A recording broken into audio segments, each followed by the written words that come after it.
Hamilton himself called it the best car the team had ever built. And possibly, he suggested, the best there would ever be. So if the car was that good, if it was that far ahead, surely the argument holds.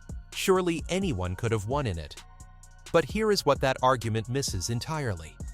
A fast Formula One car and an easy Formula One car are not the same thing. In fact, they are very often opposites. The fastest cars in history have almost always been the most difficult to drive, because pace at that level comes from operating components, tires, and aerodynamic platforms in incredibly narrow windows. And the W11 had one of the narrowest, most unforgiving operating windows of any car of its era. To understand why, you have to understand the single most famous piece of engineering on that car: DAS, dual-axis steering. When Mercedes rolled out of the garage at pre-season testing in Barcelona in February 2020, television cameras caught something nobody had ever seen before. Lewis Hamilton was pulling his entire steering wheel towards him on the straights, then pushing it away again before the corners. The wheel was not just turning, it was moving along its axis, backwards and forwards. The paddock erupted. What was it? Was it even legal? Mercedes technical chief James Allison gave it its name at lunchtime that day: DAS Dual, axis steering. And what it did was extraordinary. By pulling or pushing the steering column, the driver could change the toe angle of the front wheels, the angle at which the front tires point relative to straight ahead while driving at full speed. On the straights, the driver could pull the wheel to bring the wheels to zero toe, reducing drag and helping to manage tire temperature. Then, before turning into a corner, push the wheel away to return to a toe-out setting that maximized cornering grip. It was a system that let the driver actively manage the thermal state and the aerodynamic efficiency of the front axle, manually, lap after lap, corner after corner. The FIA cleared it as legal for 2020 after Mercedes had been quietly discussing it with them for some time. And then, tellingly, banned it for 2021 because they understood exactly how much advantage it could confer in tire management, the single most decisive factor in modern Formula One. Now here is the part the casual fan never thinks about. Someone had to operate it. Imagine what you are actually asking a driver to do. They are traveling at over 300 kilometers per hour. They are already managing brake balance, differential settings, energy deployment from the hybrid system, engine modes, and tire temperatures across all four corners. And now, on top of all of that, you are adding an entirely new physical input, pulling and pushing the steering column at precisely the right moment, on the right straights, before the right corners, hundreds of times across a race distance. Get it slightly wrong, and you compromise your tire warm-up. Get it wrong in the other direction, and you carry the wrong toe setting into a high-speed corner.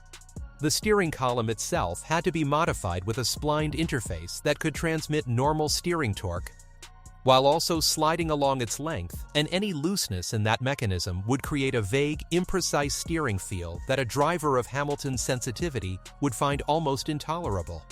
DAS was not a button. It was not automated. It was a manual skill layered on top of the most cognitively demanding job in world sport. And DAS was only the headline. It was the visible part of a much deeper truth about that car. The W11 was built around a very particular Mercedes design philosophy, a long wheelbase, low-rake concept that generated colossal downforce and straight-line efficiency, but which demanded enormous precision to extract. Cars like this reward a driver who can place the machine within centimeters on every corner entry, who can feel the exact moment the tires enter and exit their operating window, and who can adapt their inputs continuously to keep a knife-edge aerodynamic platform stable. This is where Hamilton's specific genius mattered. His tire management across a race distance has long been considered among the best the sport has ever seen. His ability to read a tire's degradation, to nurse a set of rubber through a long stint while still lapping quickly, to find the operating window and stay in it, that is precisely the skill set the W11 demanded most. And we have evidence for what happens when you put a different driver in that exact car. Two different drivers, in fact. The first is Valtteri Bottas. Not a journeyman, not a backmarker, a genuinely fast, race-winning Formula One driver, widely respected, on his day capable of out-qualifying Hamilton. Bottas had the same machinery, the same engineers, the same DAS system, the same everything. And he finished 124 points behind. In the same car. Over the same season. That is not a small gap explained by luck or reliability. That is a chasm. And it is the single most powerful piece of evidence against the idea that anyone could have won in the W11. Because someone else did drive it all season long and was comprehensively beaten. The second piece of evidence is even more revealing. At the Sakir Grand Prix late in 2020, Hamilton tested positive for COVID-19 and could not race. Mercedes drafted in a young reserve from Williams to replace him. His name was George Russell. Russell, in his first ever drive of a front-running car, was immediately on the pace. He outdrove Bottas across the weekend. He led much of the race.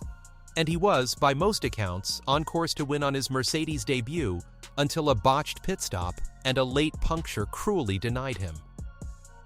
Now, on the surface, that might sound like an argument for the other side. A rookie nearly won. Doesn't that prove anyone could? Look closer. George Russell is not just anyone. He went on to become a multiple Grand Prix winner and one of the most highly rated drivers of his generation. What that Sakir weekend actually proved is that to get the absolute maximum from the W11, you needed an exceptional talent. Russell was exceptional. Bottas, a very good driver, left more than 100 points on the table across a full season in the same car. The W11 did not flatter whoever sat in it. It rewarded greatness and exposed everything short of it. And this is the heart of why the lazy argument falls apart. The dominance of that car was not separate from Hamilton's brilliance. The two were intertwined. Mercedes built the fastest car in history, and then they built it around the feedback, the preferences, and the extraordinary sensitivity of the driver who had been shaping their cars for years. The W11 was, in a very real sense, an extension of Hamilton's hands, his muscle memory, his way of reading a car. Put a lesser driver in it, and the narrow operating window becomes a trap rather than a weapon. The tire management that Hamilton made look effortless becomes a constant fight. The DAS system becomes a distraction rather than an advantage. The precision the car demands goes unmet, and all that theoretical pace stays locked inside the machine, unreachable. There is a reason the FIA looked at that car and changed the rules. There is a reason they banned DAS before it could race a second season. There is a reason they cut downforce for 2021 specifically to rein Mercedes in. They were not trying to slow down an average car driven by an average driver.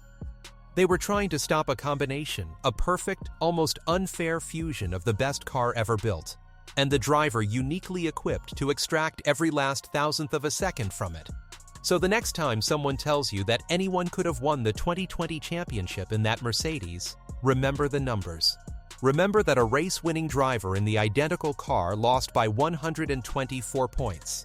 Remember that the most famous piece of engineering on the car was a manual system that had to be physically operated at 300 kilometers per hour. Remember that the FIA was so concerned about the advantage in skilled hands that they outlawed it within a year. The W11 was the fastest Formula One car the world may ever see. But raw speed is only potential.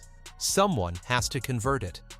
Someone has to live on the knife edge, manage the tires, work the system, and find the window lap after lap after lap. In 2020, only one driver on the grid could do all of that, in that car, for an entire season, without ever truly being challenged by the man in the identical machine beside him. The question was never whether the W11 was the greatest car in history. It was. The real question is the one almost everyone gets backwards. Not whether anyone could have won in Hamilton's Mercedes, but how many drivers in the entire history of the sport could have driven it the way he did. And the honest answer to that is the part Formula One still isn't ready to admit.